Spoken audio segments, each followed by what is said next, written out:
We have an excellent group of participants to discuss this important matter with you today, including Ex-Im Chairman and President Kimberly Reed, Undersecretary DeBar from the Department of Energy, and a panel of industry experts as well. So thank you for joining. If you have any follow-on questions after the meeting, we'd be always happy to hear from you at external@exim.gov. I'll be helping to moderate today's discussion and would like to welcome Chairman Reed to give opening remarks. Well, good afternoon. Thank you so much, Luke. And so happy to be with all of you. This is the third installment in the Export-Import Bank of the United States Strengthening American Competitiveness Initiative.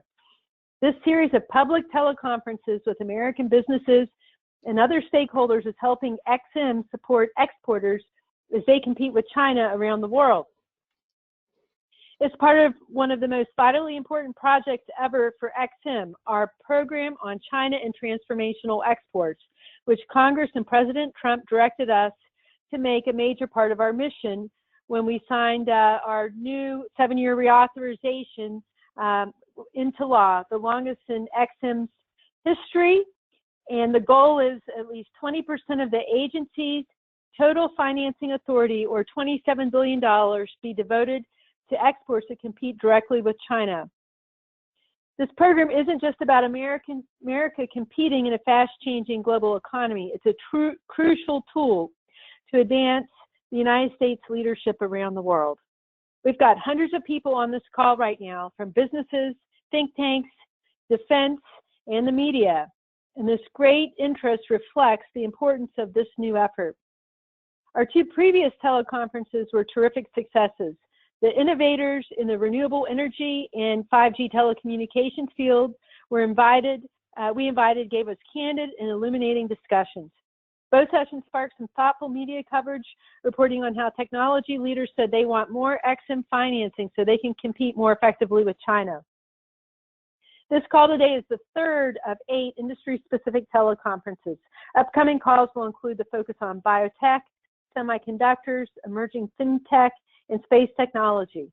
But today's discussion is on artificial intelligence, high-performance computing, and quantum computing. Like the previous calls, I want to remind our listeners that this discussion is on the record. As noted in the National Security Strategy of the United States, China's infrastructure investments and trade strategies reinforce its geopolitical aspirations. On AI, the National Security Strategy points out that risk to U.S. national security will grow as competitors integrate information from personal and commercial sources with intelligence collection and data analytic capabilities based on artificial intelligence and machine learning. The Department of Defense's China Military Power Report warns that China's 2017 National Artificial Intelligence Plan describes steps for China to become the world's major AI innovation center by 2030. The Chinese plan calls for the country to accelerate the integration of AI with the economy, society, and national defense. On advanced computing, the Pentagon warns that China is building the world's largest quantum research facility, which is slated to open in Hefei in 2020. China currently holds nearly 30% performance share of the world's fastest 500 supercomputers. The global quantum computing market is estimated to reach nearly $950 million by 2025. These super-fast computers will boost innovation in communication, medicine, climate science, and fighting cyber threats. Canada, Germany, France, Russia, Japan, South Korea, and the United Kingdom are all investing massive amounts of money into computing research and development.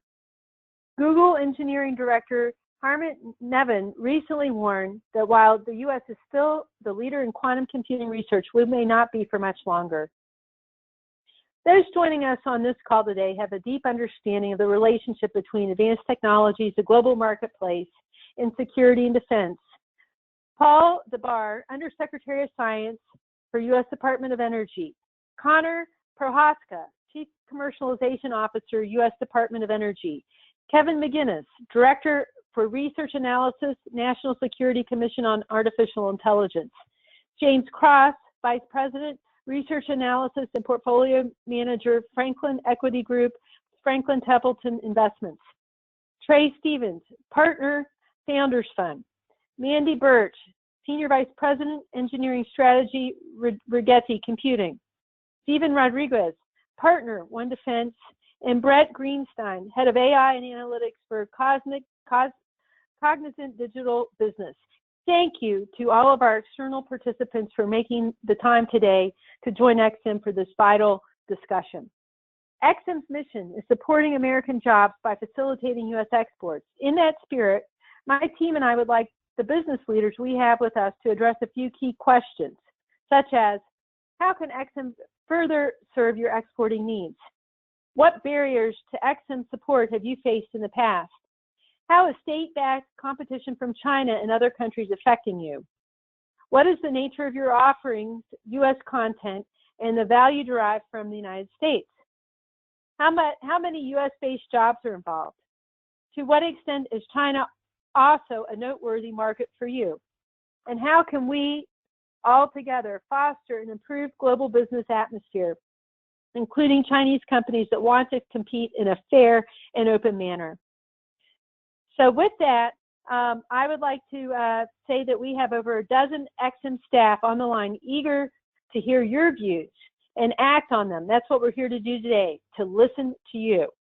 This includes Dave Trulio, my counselor and strategic advisor, who comes to EXIM from the Department of Defense and is leading the program on China and transformational exports. His expertise and leadership on Chinese threats and influence extend from senior roles within the Pentagon to the international activities of both Lockheed Martin and Raytheon.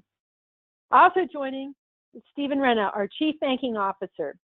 And I also appreciate my EXIM colleague on our board of directors, Judith Pryor, who's joining.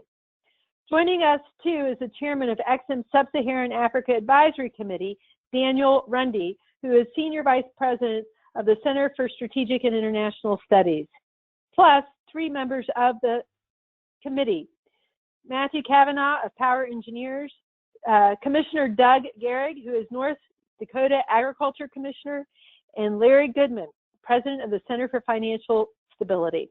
Thank you all for making time today. And so with that, I will turn it over to open up the discussion. Thank you, Chairman. And no better way to tee up the introduction of Dave Trulio, who is a tremendous asset for our organization, and would love to begin with opening remarks about the program on China and transformational exports. Dave? Thank you, Luke, and thank you, Chairman Reed. Again, David Trulio, Senior Vice President for the Program on China and Transformational Exports, and I'm responsible to work with stakeholders and the EXIM team to expeditiously establish and lead this congressionally directed program. And simply put, the program's purpose is to support the extension of loans, guarantees, and insurance at rates and on terms and other conditions to the extent practicable that are fully competitive with the rates, terms, and other conditions established by the PRC. As stated in the bipartisan legislation, this new program is intended to directly neutralize export subsidies for competing goods and services financed by official export credit, tied aid, or blended financing provided by the PRC. In addition, Congress intended the program to advance what it called the comparative leadership of the United States with respect to China, and the program will support U.S. innovation, employment, and technological standards through direct exports to countries around the world in a number of specified crucial industries, which of course include artificial intelligence, high-performance computing, and quantum computing. As you might imagine, we're sorting through a number of the legal and policy issues that underlie the program, as well as goals and metrics, but I want to really emphasize with you here today that it's absolutely crucial that our ultimate goal, and that we don't take our eyes off that goal, of achieving tangible results in the form of completed deals that help specific businesses here in America generate exports and support U.S. jobs. So to that end, it's extremely important that we identify potential deals early, and that we be willing to think openly about how we may further deliver on EXIM's mission of supporting American jobs. So I'm also pleased to note that we have with us here Reza Nikfarjam, Head of Business Development in EXIM's technology sector, and he will be at the absolute center of our success in this sector. So I'm going to pause there and very much look forward to the discussion and to Q&A. And Luke, over back to you. Thank you. Thank you, David. And also vital to our success in this space is definitely our interagency partners who are helping us to navigate the field. It's my pleasure to introduce Undersecretary of the Department of Energy, Mr. Paul DeBar, for remarks. Okay, great. Thank you, Luke. And DOE and the 17 national labs and the 60,000 people who work across the complex across the country is very proud of our long-term relationship with the EXIM Bank. Obviously, a long history at the Department of Energy on energy topics, dealing with EXIM being one of the top two areas, but extremely happy to be talking about technology here today and how we could support, how we do support and want to continue to support and find new ways to support the technology industry here going forward. The core of the department is in promoting U.S. competitiveness across a wide range of sciences and the development of products that can be used. And so that is a core area of the department and is part of our everyday conversation that we have. And how do we move that forward? In the area of computing, we like to talk about AI, high performance computing, and quantum as a computing triad, a little bit of a linkage to the Department of Energy and the Manhattan Project, which is where we came from, that I think most people realize. And so that computing triad is how we normally talk about these topics. So this particular call and discussion is very much up along the lines with how to do that.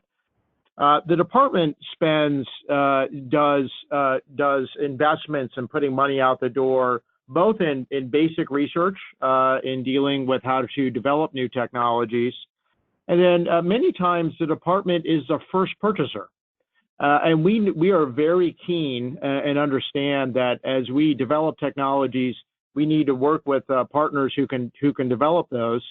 And we, as a first purchaser of a lot of these different products, in particular on high performance computing and ultimately on quantum, we know that we help stimulate the industry, that ultimately that industry that we are first purchasers of, the top end technology in those areas, that the private sector can turn around and sell that, including overseas.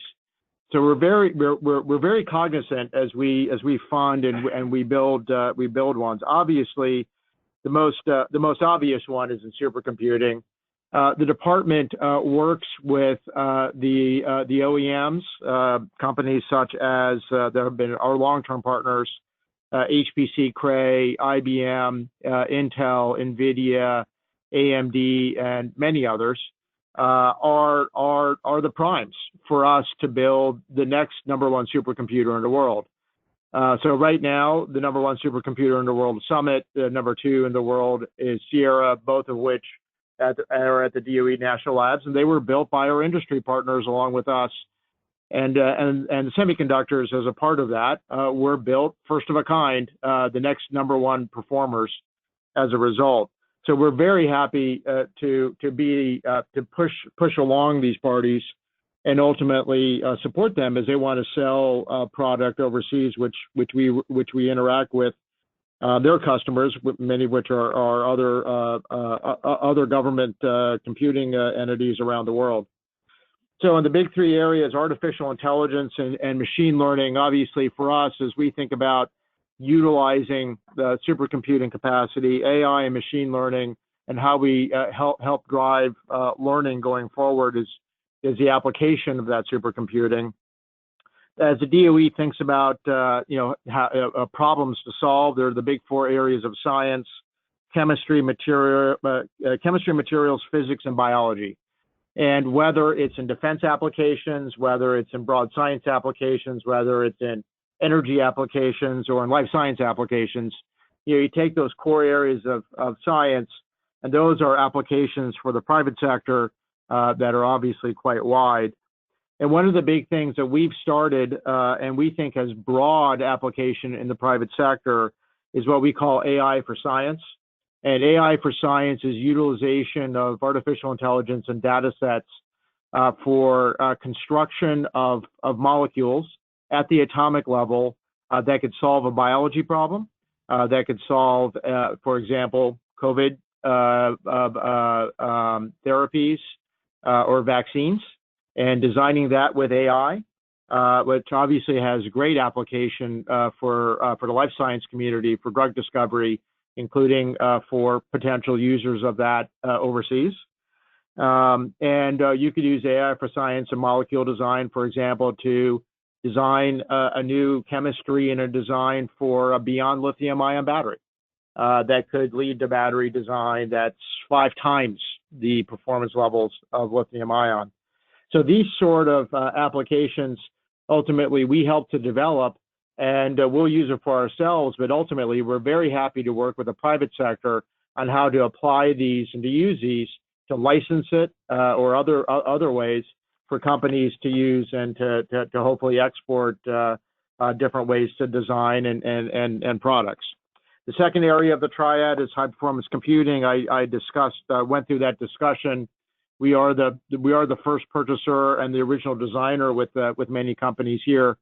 And a great example of our interaction recently is on the COVID HPC consortium, where we're helping drive COVID research.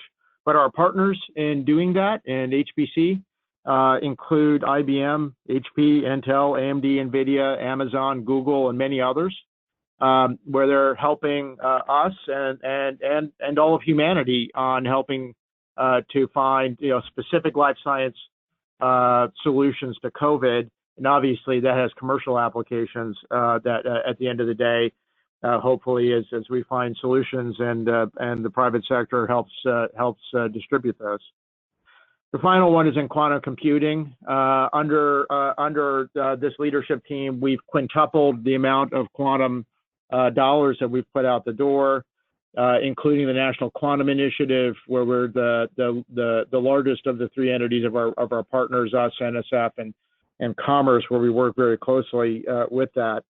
As a result of that, we are attacking very heavily in terms of supporting dollars to both discovery as well as applications on quantum information technologies in the big 3 areas. So that's computing, networking / internet, and sensing.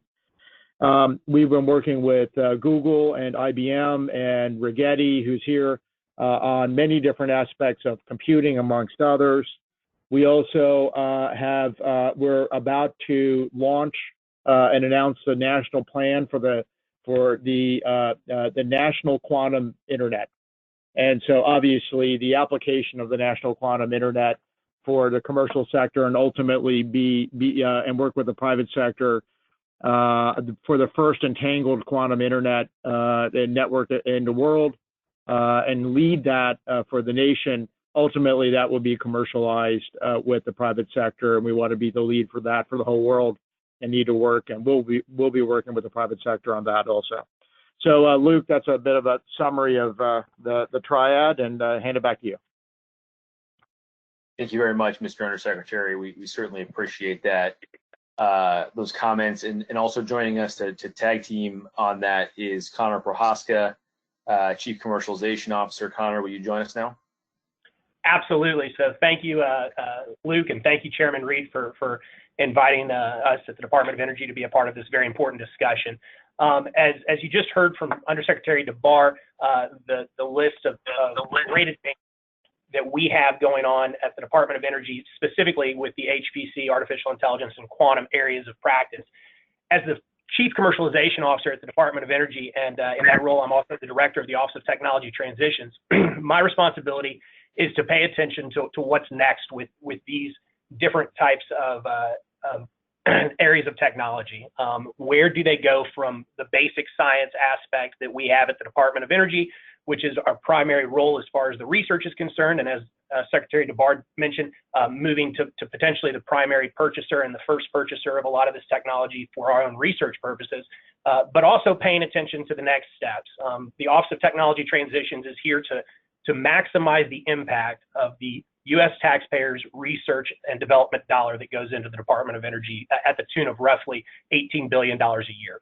With that, we see these industries as some of the most ripe for development with industry. If we take quantum, for instance, it is developing in the private sector as fast as the research is almost developing in our basic research aspect here at the Department of Energy. So with that, we want to make sure that we're building purposeful and consistent relationships with private enterprise, with external entities, interagency partners as we go forward. Across the department, we're very cognizant of making sure that we want to work with our international partners, and we want to continue to build relationships, because science is truly an international endeavor, and we want to make sure that basic knowledge and basic science can be shared. But we also want to be very purposeful and make sure that we are doing what we can to do what I just mentioned again, which is maximize the impact of the U.S. taxpayers' dollar in this research for the benefit of not just the United States, but the world eventually, and how we can maximize the economy, how we can maximize our interactions, and also keep our technology safe in the emerging markets and in the emerging world. With that being said, we at the Office of Technology Transitions are eager. We do things in 3 different buckets: policy work to make sure we have smart policies that enable access and protect IP actions as we go forward. Prepare access, we do that through something called our Lab Partnership Service, which is an online website that you can go on to, labpartnering.org. Just last week, Undersecretary DeBard mentioned some of the efforts we've been doing for COVID, but just last week we launched our COVID-19 portal on labpartnering.org, where we have compiled and curated all of the different efforts across our 17 national labs that are going towards working to attack the COVID-19 virus currently across the country and the world for humanity. And then the third thing we do is promotion, working to just get less people to say, I didn't know the Department of Energy did that. The name of the Department of Energy is a little misleading because we really are the Department of Nuclear Weapons Security and Research. Those are 2 of the biggest things we do. And we want to make sure that that research is available to people, that people know about it, and that we have smart policies that are not prohibitive for the development of that technology to maximize the impact. So thank you again for having me today, and I look forward to some questions as well. Thank you to both of our speakers from the Department of Energy. We so appreciate your perspective on this. You play such a vital role. Also pleasure to have Kevin McGinnis, the Director of Research and Analysis at the National Security Commission on Artificial Intelligence. Kevin, would love to hear your thoughts as well. Thanks, Luke, and thank you, Chairman Reed and the Exim team for this opportunity and for the bank's efforts to foster public-private dialogue through sessions like this one. For context, Congress established the National Security Commission on AI in the 2019 National Defense Authorization Act as an independent federal commission to consider ways to advance U.S. development of artificial intelligence, machine learning, and associated technologies to comprehensively address U.S. national security and defense needs. So far, the commission has submitted an interim report to Congress in November and a set of Q1 recommendations across 7 lines of effort in March. It will also release further recommendations over the course of this year and a final report in March 2021. Building on some of the opening remarks that Chairman Reed shared, the Commission's interim report assessed that the U.S. retains leadership in AI, but our role as the world's leading innovator is threatened. And more recently, select commissioners noted in May that small U.S. firms working on AI and related technologies with national security implications are particularly vulnerable during the unprecedented economic crisis brought on by COVID-19. Small and medium-sized AI firms that are key to U.S. innovation will need help during this difficult period sustaining their technological and human capital if the United States wants to maintain its diverse technology ecosystem. Throughout our work so far, the Commission has highlighted the impact of AI on U.S. economic competitiveness, technological leadership, and national security. Developments in AI ultimately can't be separated from the emerging strategic competition with China and Russia, as well as the broader geopolitical landscape. In light of these assessments, Exim's program on China and transformational exports is going to play a key role in helping the U.S. retain leadership in AI. Regarding the program specifically, I just have 2 brief comments. So First, it'll be critical to raise awareness among small and medium-sized U.S. AI firms that EXIM is open for business and looking for new opportunities to promote U.S. AI exports. This will be key to the program's success because at the same time as EXIM is promoting exports, there are some AI-related products that will need to be export controlled for national security purposes. And over the last year, the tech industry has rightly focused on complying with the Export Control Reform Act of 2018. So while the United States needs to take steps to protect its critical technologies, that doesn't replace the importance of out-innovating competitors like China to retain U.S. leadership in AI. And I think the best way to balance the narrative between promoting and controlling exports will be for EXIM to quickly begin sourcing and executing deals for AI firms across the country. The second point I'll raise is that AI will require thinking differently about export financing compared to other sectors like manufacturing. AI is a dual-use general-purpose technology. It relies on hardware, especially high-performance computing, data, algorithms, and talent. And the power of machine learning lies in the combination of that four-part stack that I mentioned. So ultimately, the output may not be a physical product, but it could be a service, a process improvement, or even an open-source software tool. As a result, EXIM will need to work closely with the Department of Commerce and others on programs like its matchmaking and trade counseling efforts, which identify and bring together U.S. firms to meet the needs of foreign customers. So in closing, China's made its aspirations in AI development clear through the Made in China 2025 strategic plan, the Belt and Road Initiative. Spreading the word among U.S. AI firms that EXIM is open for business and open to new approaches will go a long way to promoting high-tech exports and overall U.S. economic competitiveness. So with that, I'm looking forward to questions and the discussion, and thanks, Luke, for this opportunity. I appreciate it. Absolutely. Thank you, Kevin, for those remarks and helping us set the tone.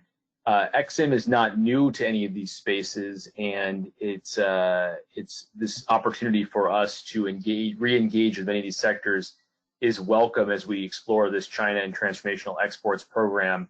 But the individual who's been helping us lead our outreach efforts and our loan origination in these spaces for more than 6 years now is Reza Nikfarjam. He's an expert in this space. And Reza, we would love to hear your experience in working in these sectors and how EXIM has made a difference and how we can continue to do so going forward. Sure. Good afternoon, everyone. Thanks, Luke, and thanks to our interagency colleagues for their insights and continued partnership. This is Reza Nikfarjam, Lead Origination Officer for Technology Sector at EXIM. I'm part of the deal team in Project Finance Division, and we'll be interfacing with many of you as your primary point of contact on transactional matters. So pleased to have the opportunity to hear from many of you key industry stakeholders on the call today. As EXIM senior leadership noted, it is paramount that we hear from you directly related to the global competitive situation you're facing and your access to financing tools. Your input will guide our internal approach as we design new or enhance our existing products to provide support for your export opportunities. We've already had a series of successful co-creation discussions with some of you over the last few weeks, and these have been tremendously valuable conversations. Some of the feedback we've received to date on related topics, I'll briefly summarize here. As is the case in many other subsectors of technology, we understood that significant value is derived from the intellectual property associated with exports of goods and services in your sector. And the suggestion to EXIM has been to take that into consideration as we calculate our financing support amount and to make sure we account for the full value of the American ingenuity behind your exports. And outreach and education were also emphasized. Of course, we're speaking about emerging technologies, and this is really our first formal foray into these subsectors as part of the Transformational Technologies mission. So we acknowledge that we need to partner with industry experts like yourselves throughout the process to learn as much as we can and make sure our financing solutions are accommodative. At EXIM, we offer a variety of export credit solutions for U.S. exporters in the form of export insurance, working capital, supply chain financing, and also for the international customers of U.S. exporters in the form of buyer financing credit facilities. Given the early stage nature of many of AI, high performance computing and quantum computing venture companies, EXIM's debt and credit oriented products may not necessarily be the right tool for all of the players.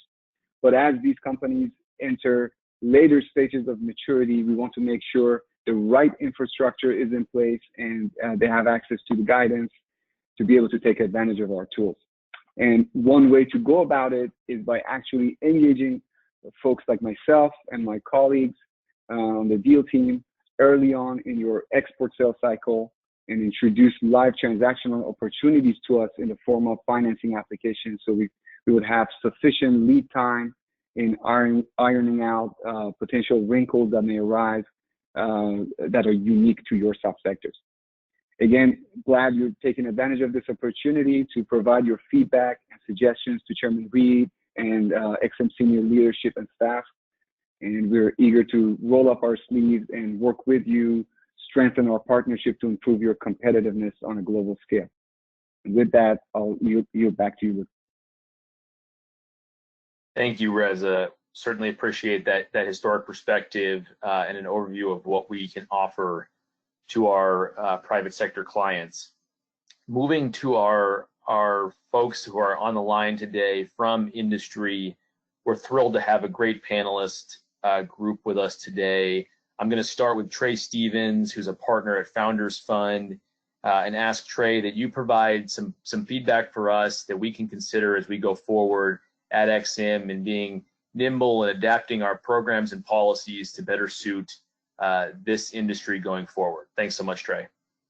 Sure, thank you for having me. Can you guys hear me okay? I can hear you very well. Great. This is actually a pretty straightforward comment, I think. So, you know, the China example is a really interesting one because as they have gone about exporting a lot of their technology platforms as part of their Belt and Road Initiative and their infrastructure loans that they've made internationally, you see a lot of kind of take-alongs of companies like Hikvision, Dahua, DJI, SenseTime, Megvii. And if you were to go and Google all of those companies, they literally every single one of them was founded after the year 2000 and has venture capital backing. In the U.S., when you look at the financings that have been done by the Export-Import Bank or even by foreign military sales, foreign military finance, the vast majority of the money that is flowing out is going to large incumbent companies like Boeing, Raytheon, Lockheed Martin, Northrop Grumman, and so forth. And the thing that China seems to have realized that we have not is that flow of talent has massively changed. I saw a research study of computer science engineering students from 2018, I think, so it's about a year and a half old at this point, that showed that the first defense prime on the list for places that they wanted to go to work after graduation was Lockheed Martin, and it was 75th on the list. So that means that if they didn't get a job at Google, they would go to Facebook. If they didn't get a job at Facebook, they would go to Amazon, so on and so forth, all the way down to number 75. And what that means is that the way that our current financing structure is set up is that we do a really good job helping large businesses with, you know, tens and tens of billions of dollars of market cap access international markets, while startups are left sitting on the outside looking in. And China has firmly realized that this is not the right solution. And so my instinct is that there will need to be a very intentional effort at EXIM to say, look, our quantum technology is going to come out of Raytheon and Lockheed Martin, or are they going to come out of Rigetti and PsiQuantum and other companies like that? Our machine learning technology is going to come out of you know, Boeing, or are they going to come out of companies like you know, that are venture backed in the tech community, of which there are a lot in this space. And I think that this is like kind of a disease of capitalism that we have that we have been suffering through, that just will require some very intentional actions on your part to get it right. That would be my guess, at least. Trey, I really appreciate those comments.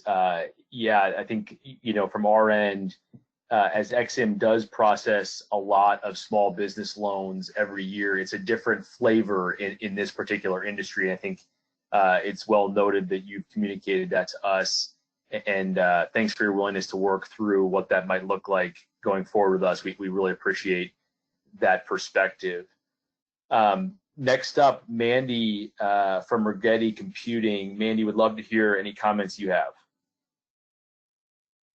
Thank you so much for including Rigetti today. As a small venture-backed business comprised of about 120 engineers and technicians, we build quantum computers and we build the superconducting integrated circuits that power them at our foundry located in Fremont, California. We especially value this opportunity to share our perhaps differentiated perspectives on advancing America's global leadership in quantum computing, both for economic prosperity and for national security purposes. So first, I'd like to say that we see establishing America as the global leader in quantum computing as a shared responsibility between government and industry.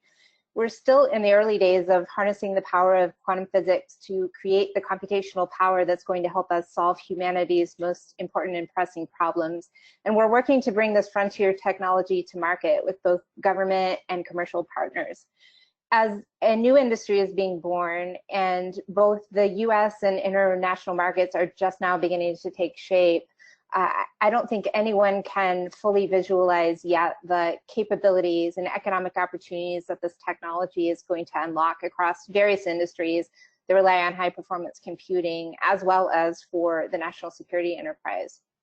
So these early days are really the perfect time to ensure competitive access to the global market. Since 2017, we've been serving the global market through cloud-based access. Assurances for sustained access to global markets, not only through the cloud, but also to export quantum integrated circuits and quantum computing systems, will help American companies capture the majority of the early market, positioning our nation for long-term sustained prosperity in international markets. We value partnering with and across the whole of government for a coherent framework. Important elements of that framework from our perspective include partnerships to mature and commercialize quantum computing and the associated underlying technologies with the early purchases and use case, such as with the Department of Energy, as Secretary DeBarr mentioned. Also a part of that framework is access to XM products such as working capital, customer financing, and ways to mitigate risk, which I don't think are particularly well known among the small business community in Silicon Valley, at least. Support to enforce intellectual property rights, as Mr. Nick Farjam also mentioned, and then also thoughtful export policies that assure sustained market access, ensuring that we can simultaneously have a global lead in national security and economic opportunity at the same time, and ensuring that the entire value creation chain to build quantum computers can happen here in the US, create jobs, and facilitate a US-based quantum computing export market. These early days are also the right time to decisively secure our current global lead in quantum manufacturing capabilities. For manufacturing capabilities, we're seeing emerging global demand from researchers, in particular in academia and in government labs, particularly in allied nations. These researchers want to accelerate their work in quantum information science, often in collaboration with US researchers, whether in academia, DOE, DOD, by leveraging a reliable stream of quantum devices. This frees these researchers to outsource manufacturing to US-based foundries and to focus on new innovations. A national quantum industrial base helps us to meet this demand, accelerating quantum innovation and creating a durable advantage right here in the US in manufacturing and deploying quantum technologies. We want to be part of implementing lessons learned in the semiconductor industry, the technologies for which our quantum foundry depends upon, that were learned in the semiconductor industry and in 5G, ensuring that the quantum computing industry is based first and foremost on US-based manufacturing capabilities that can serve the global market. We currently have a global lead in manufacturing, quantum manufacturing, and we can consolidate that lead by working together to serve the global market and to reserve the most cutting-edge capabilities for more sensitive national security applications. Thank you again for allowing me to participate in this forum today and share one small business's perspective on these emerging opportunities. Andy, I so appreciate your comments. I love the sense of collaboration, the concept of whole of government, the concept of your desire to continue to see the whole supply chain in the quantum space continuing to be made here in the U.S. and supporting good U.S. jobs. That's a great perspective for us to have. So thank you very much for those comments. Next up is Brett Greenstein from Cognizant. Brett. Thank you. So I'm Brett Greenstein, and I'm in charge of AI and data and analytics at Cognizant. Our primary role is to help the Fortune 500 to leverage data and artificial intelligence to drive business transformation. And so from that, and just as a side, I also lived in China for 5 years in various roles that I had in a previous company. And so I have a lot of perspective on this. I think one of the things that strikes me in my work is that AI fundamentally lives on data. And the strong disadvantage we have as a nation is that data in China flows freely, that government agencies have substantial access to data from companies, and companies also have significantly fewer regulations on the sharing of data. And also there's a long-term view on how that data creates value. Ultimately, AI only creates value when fed with a significant amount of data. Just as a country alone, we obviously have fewer people generating less data, but more importantly, that data is locked up in companies behind privacy regulations and doesn't flow freely within the country or out of the country. And that limits the ability for AI-based systems to create value and for companies to invest in them to deliver value. So I think what strikes me about all of this discussion is that we need to figure out as a country how to make data more accessible, how to help companies, corporations, governments to leverage that data to generate and create value, which ultimately creates growth.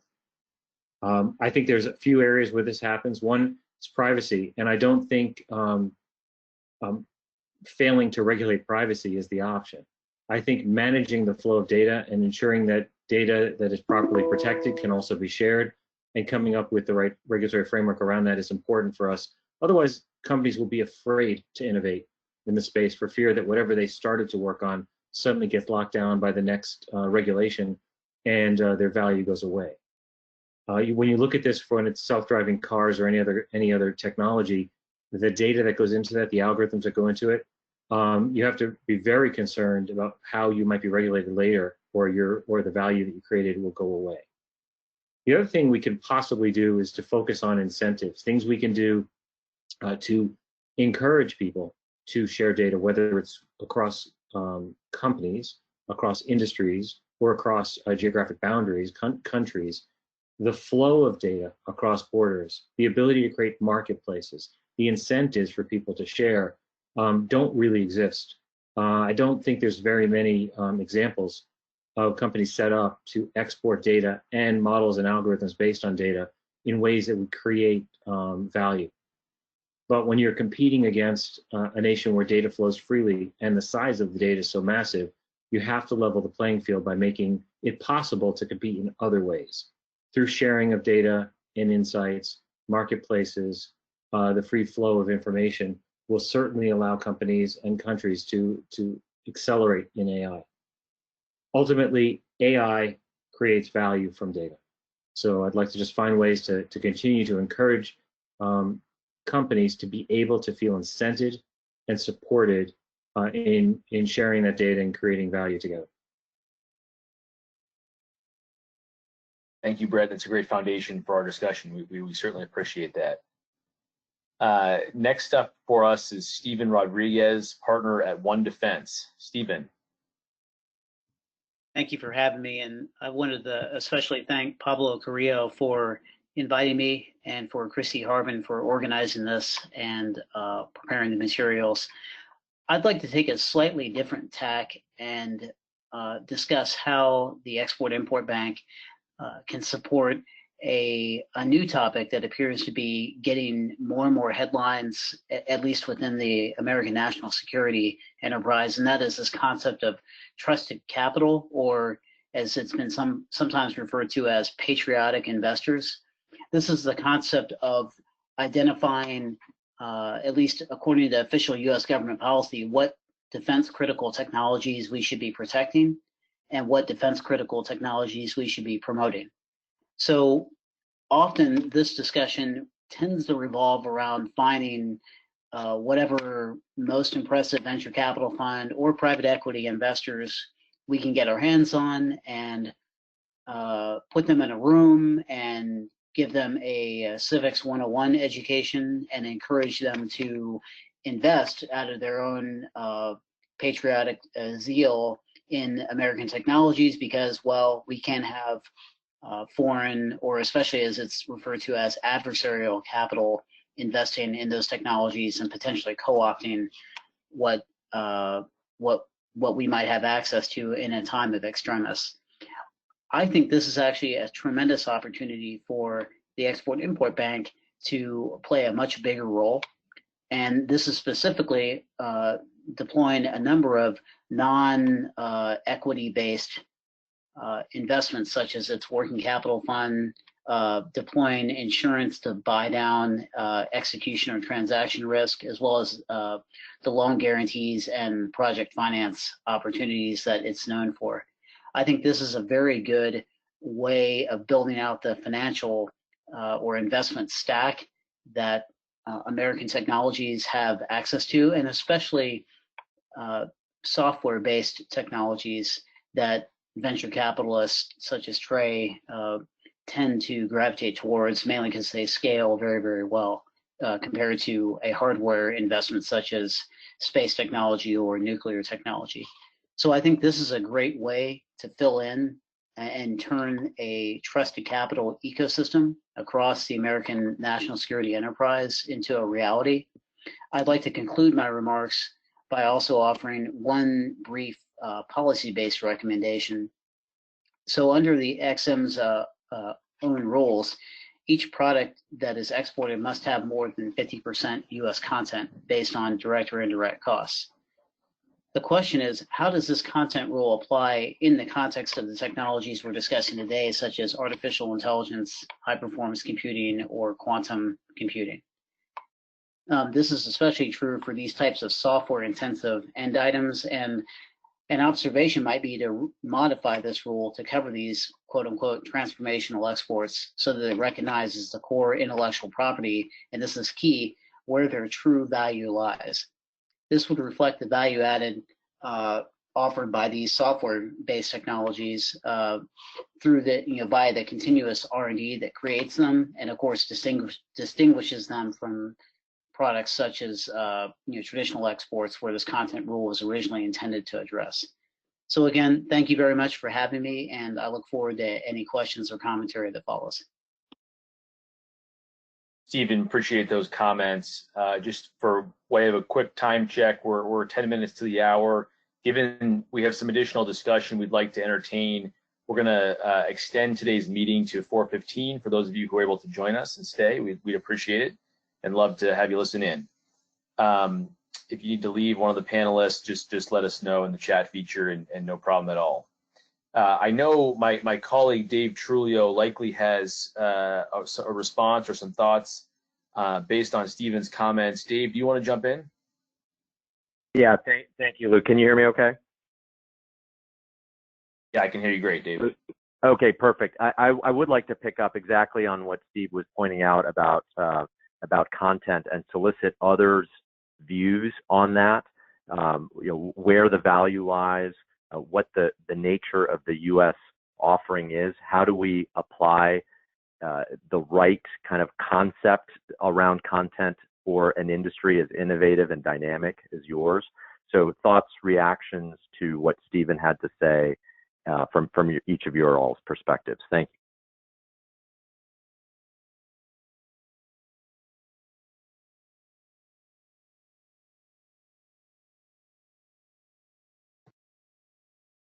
And if I may go Socratic, I mean, maybe picking up on what Trey was on his comments, kind of in the spirit of fostering innovative companies as opposed to companies that already have large established government contracts. So to Trey or Mandy or anybody else.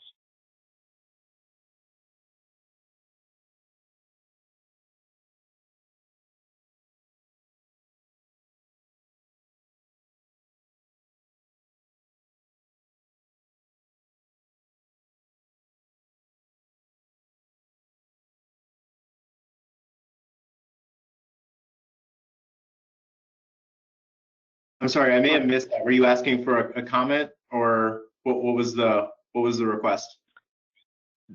Any thoughts or reactions to Stephen's comments around how we should think about content? Any views that you may have around the issue of content? Because we are, as a matter of board policy, we have a content policy that requires, that basically has us support 80. If there's 85% U.S. content, that's what we can support. But what that means in this space and kind of the implications, and if you have thoughts on how to think about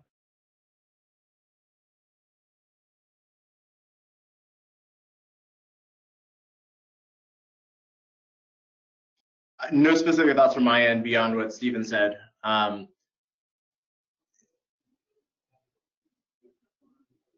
Great. Does anybody else want to jump in? David, this is Reza. Maybe I could make a quick comment with respect to Trey's comments, and maybe that would catalyze some more participation from our colleagues on the line.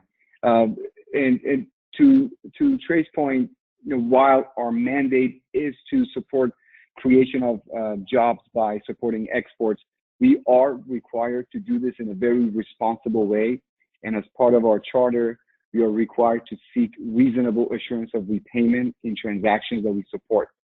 And EXIM is a debt capital provider, like a commercial bank, perhaps with more flexible terms. But we are not a VC or venture debt provider. So as you can imagine, it becomes kind of challenging to support very early stage companies. Many times they do not have the right resources in place to go through our transaction processes. And while we want to be as aggressive as possible supporting some of these companies that are active in these sectors, we are also stewards of taxpayers' funds and assets. So it's a constant balancing exercise for us on that front. But if there are creative ways and solutions that we could address that, we'd love to hear that from you. Yeah, I do have a comment on that. So I completely agree. It is not incumbent upon the U.S. government to play the role of venture capital. It's the role of government to take advantage of their access to commercial markets. One great example of this would be like, in the counter drone space. I'm not suggesting that EXIM is directly involved with this right now, but you look at like DoD spending on this. You have these massive outlays of payments to Raytheon for the Coyote counter UAS vehicle. There have been multiple testing events, joint testing events, that have identified technologies with a technology readiness level far exceeding the capabilities of the Coyote, and yet those companies are not getting acquired. And so this isn't about like taking risk on tech. It's just saying the advantages that the primes that are developing these technologies with U.S. research dollars, the technologies are not better or more ready or less risky than the technologies that are being built by startups. They just have better government affairs. They're better at navigating FMS and FMF. They're better at navigating EXIM. They're better at navigating lobbying on Capitol Hill. And so it has nothing to do with business or technology risk. It has everything to do with government affairs capabilities. And that's why I said that I think that it's incumbent upon the EXIM Bank to, if you want to succeed in exporting these technologies, you need to be directly engaged in an intentional effort to reach out to these companies that don't have the capabilities to understand how to actually execute these contracts. Otherwise, you're just going to end up with the same players.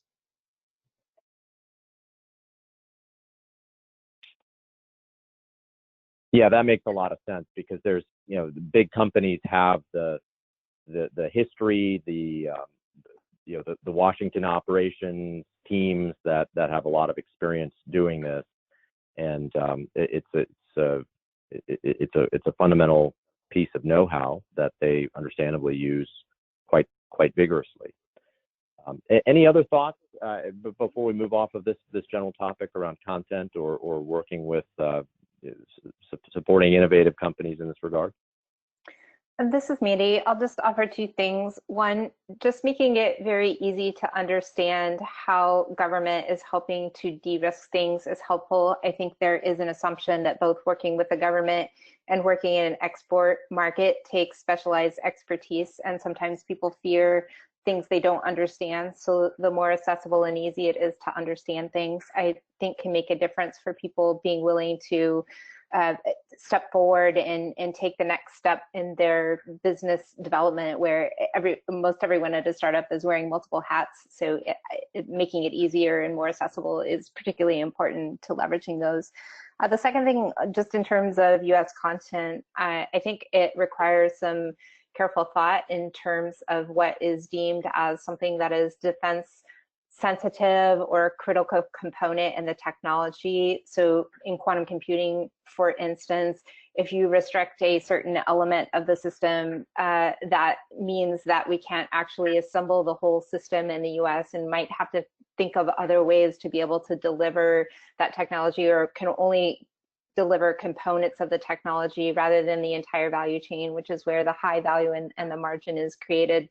So some really thoughtful policy on how to ensure that sensitive technology isn't supported without breaking up the value chain and reducing the ability to create manufacturing and assembly type jobs here in the US.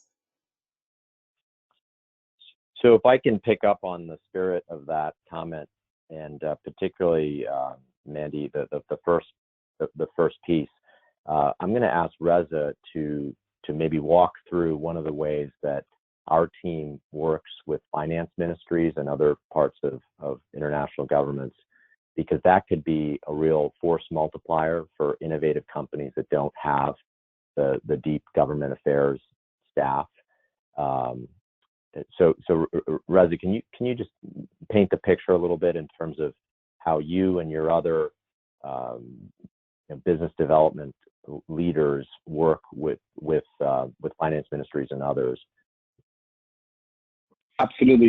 Yeah. Thanks for the question, David. And just to elaborate on that, there's multiple ways that we do our business development. Effectively, we want to be acting not just as the exporters financing arm, U.S. exporters, but also effectively their marketing arm as well. And what we typically do is we, as transactional opportunities come our way, we collaborate very closely with the exporters on pipeline checking.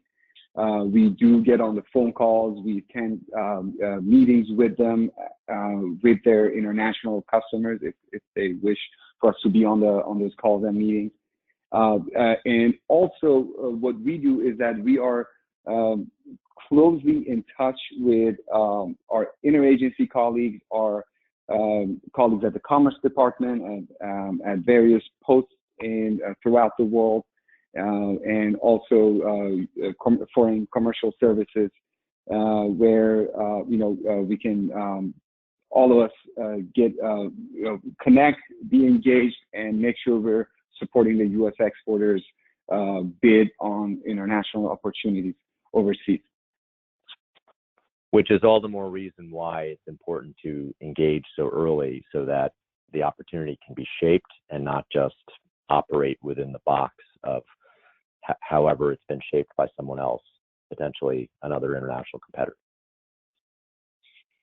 And this is Luke chiming in as well. I mean, I really appreciate your comments in the external engagement bucket. We work closely with our Office of Small Business Education and Outreach team on these very matters of trying to educate various constituencies of the tools and services and offerings we provide.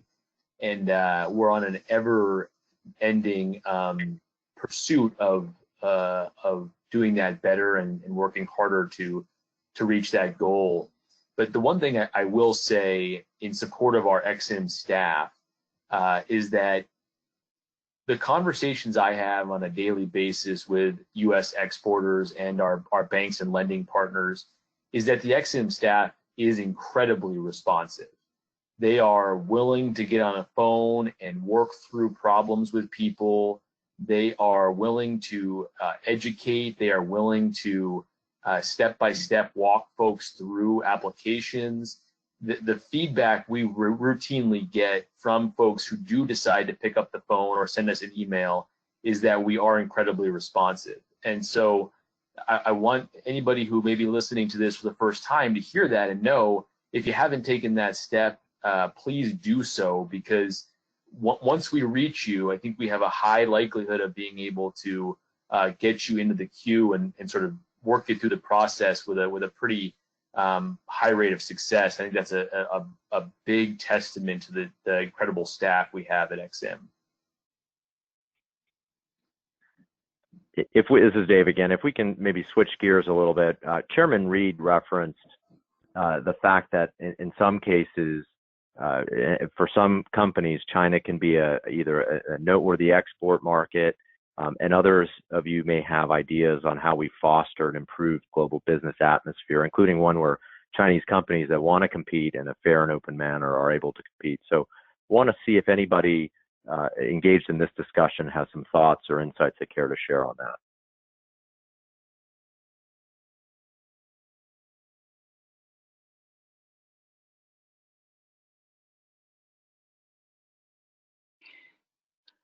This is Steve Rodriguez.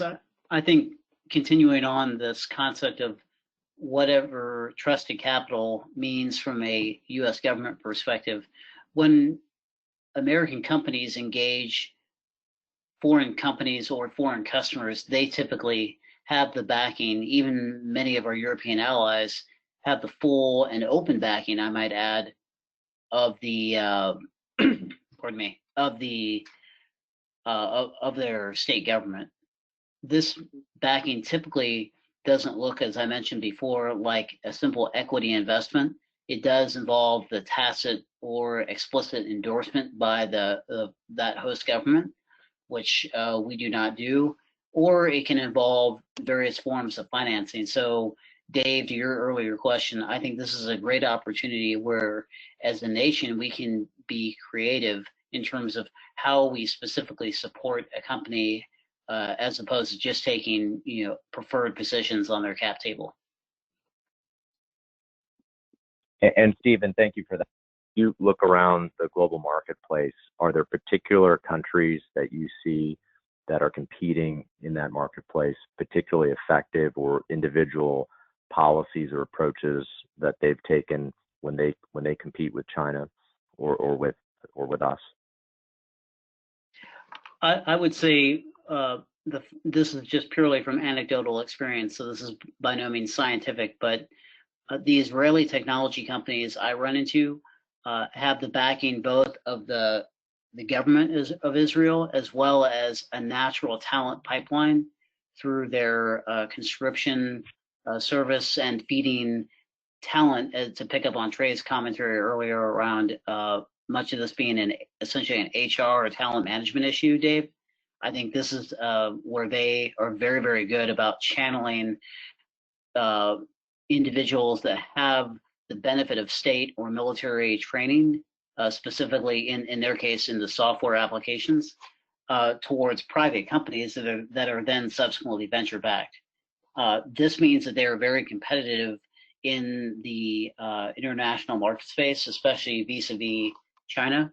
I've also seen that be the case with another ally of ours, Australia, where they have put out a series of what I'll loosely defer to as artificial intelligence companies that are highly competitive from a technological perspective, as well as from an entrepreneurial perspective, with Chinese companies, so much so that Chinese as well as Turkish government officials specifically have sought to procure that technology as services in support of their own objectives.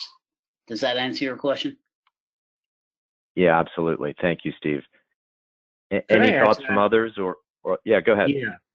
So the other observation I had was obviously during COVID-19, which is top of mind for everyone, Oxford put a lot of energy into publishing data about the number of cases and the mitigations being used around the world, which became a valuable tool for everyone to build algorithms around. For me, it was one of the first times I saw the world come together around leveling the playing field for innovating with AI, using data that we all had.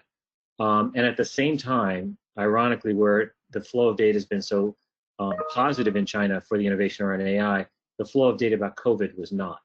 And so actually what you saw is the rest of the world having sort of a wide open ability to innovate with openly available data that spanned boundaries and borders, which was very helpful. If we could see that kind of sharing and innovation in other domains, I think the potential for leveling the playing field is very, very high. Wonderful. And any thoughts from others?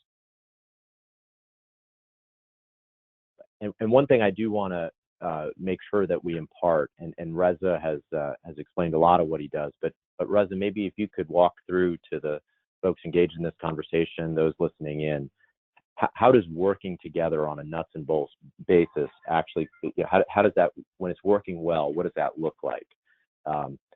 You're one guy, but you're part of a bigger team. How do you and your immediate colleagues be force multipliers, particularly for companies that don't have, again, those large government relations staffs in Washington or other foreign capitals? Sure, David, thanks. Yeah, basically as part of my role being, the primary point of contact for external engagement with technology sector folks, I do a lot of the education, the upfront education and hand-holding with the companies that are, getting in touch with XM for the first time, right? So guide them through our, processes, requirements, and what really catalyzes the engagement of the broader deal team and my underwriter colleagues is the receipt of an financing application in-house. And well, once we work on actual transactional opportunities, then we can engage other deal team folks, such as our engineering folks, such as our policy folks, and we could all huddle and try to work through challenges associated with some of these transactions.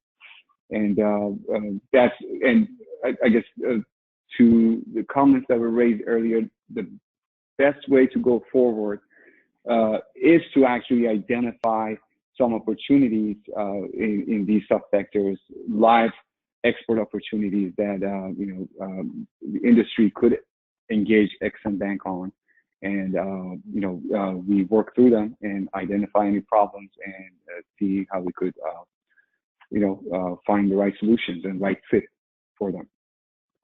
Does that answer your question, David? Yeah, absolutely. And the participants in this call will be made public, and we can, people can find you. If folks have a question or they don't know exactly how to plug in, there are various ways to do that. One easy way is chinaprogram@exim.gov. So chinaprogram@exim.gov. Luke, I think your immediate team also has a very simple and easy to remember. Is it external@exim.gov? Yes, it is.